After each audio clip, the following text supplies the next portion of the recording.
excited to invite our next guest, Matt Willey, who has created The Good of the Hive. Matt's mission to hand paint 50,000 honeybees, the number it takes for a thriving hive, is connecting hundreds and thousands of people, offering beauty as a way to become aware. And let us know about the importance of pollinators and celebrating the power of human connection. Matt, I would love for you to share with us how the Good of the Hive actually began. Sure. Thank you so much. This is an honor to be here. I'm really excited. The Good of the Hive began with one bee in 2008 flying into my apartment in Manhattan and landing smack dab in the center of the rug. She was basically saying, "Notice me." And I did. So I got down on the floor with her and hung out with this bee for a couple hours. I got my magnifying glass out and I literally studied this little bee. And the first thing I noticed was how cute she was. It's like, this is the cutest little creature. How did I not see this before? And then I really went deeper with the beauty. And, after about a couple hours, she died and I put her out in the backyard and I came in and I started researching behaviors of honeybees. And I learned something that day about their immune system. A honeybee is hardwired to understand that their immune system is collective. It's based on the health of the hive, not the individual bee. So that was like this lightning bolt moment for me because I realized so is mine. I had been operating as if my body, my own body, was my immune system. And I started looking at all the New Yorkers around me, thinking I'm so much more connected to all of you than I ever thought. That was a paradigm shift for me. And the Good of the Hive, the 27 murals and 5,400 bees that have gone after are really an echo of that experience. I changed, so I tried to recreate that experience that changed me. But let me show you what I mean with the video, and then we can, I guess, go on with other questions. Yes, let's watch the video now. It was about 10 years ago, and I was in my studio in Manhattan, and I turned around and I saw this little tiny honeybee in the middle of the rug. And she was moving really slowly, so I had this opportunity to get down on the floor and really study this little bee and hang out with her. And in that time, it took about 2.5 hours before she died, and I connected with her. I connected with the beauty of this little creature that I'd never noticed before.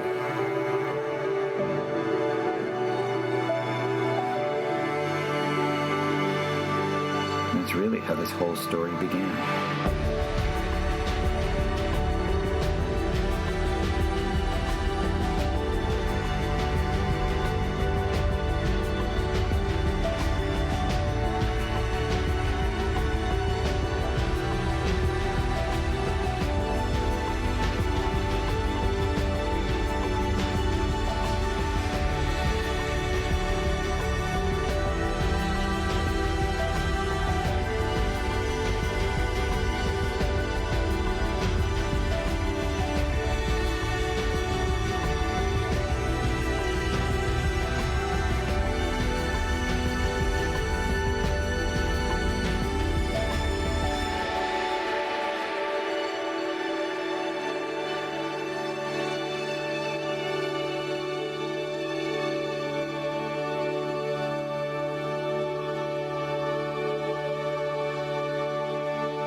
Matt, your work really connects people across all generations. Can you describe what it's like when you see people actually experiencing your art and really embodying the metaphor? Sure. From day one, I noticed that there was something about honeybees that seemed to transcend age or background. And it got people excited, like all of them. And I'd be painting and I'd turn around and I'd see like an 80-year-old farmer standing there in his overalls, looking really conservative, talking with an 18-year-old young woman with like a nose ring and tattoos. But they'd be standing there, sort of looking together at the bees, like same energy going one direction. And you could see them nodding and they were connecting around it. We have this unique relationship with honeybees. We keep them, but they remain wild. You can't actually tame a honeybee any more than you can try to tame a human being. Um, but for that reason, they're this bridge back to nature. They walk in both worlds or fly in both worlds, and you pay attention to them when they show up. And that for an art activist is huge, because having that energy of grabbing someone's attention is a big part of what it's about, and there's this key element of the bees being everyone's. Doesn't matter who you are or where you live, you are connected to a honeybee in some way. And, that energy sort of shifts people to open up. The way they open up about that is going to be very different between an 8-year-old or an 80-year-old, but the energy is the same. Yeah, I actually wanted to ask you a little bit more about the experience of an art activist. How important is it for you for somebody to feel good? And how much is that connected to feeling open? Yeah, that's an interesting question. It's funny because when I first started this work, I came to activism and environmental work way late in life. So the when I first started doing these bee murals for the good of the hive, I was all excited about talking to people about pesticides and like neonicotinoids and glyphosates and what I had learned and how dangerous they were. And literally, people were pulling away and grabbing their children and like walking. It did not make them feel good. And in fact, it was scaring them. So I started focusing on the beauty.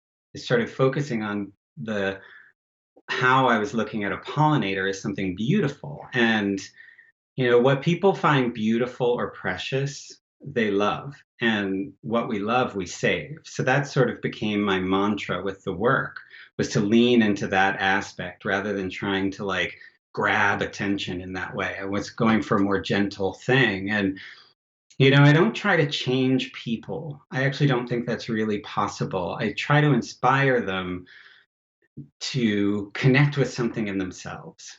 I'm interested in that little tiny world that's happening outside every time you go out there. There's little bees, little insects, flowers. There's this whole world happening, and my job is to like blow that up so that people can come into it and have an experience with it, much like I did with that one little bee. Um, and beauty, that element, I think, has an optimistic nature to it. Any adult doing something any adult doing something they love magnetizes people to them. And any kid that is lit up with fascination becomes easy to teach. So that's sort of the goal of the work.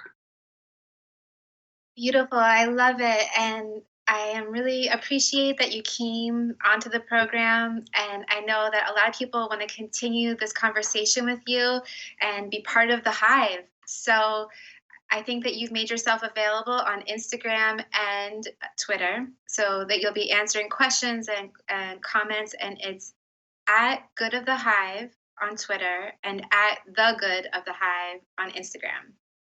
So thank you so much for joining us and Yes. this segment of Telling the Story.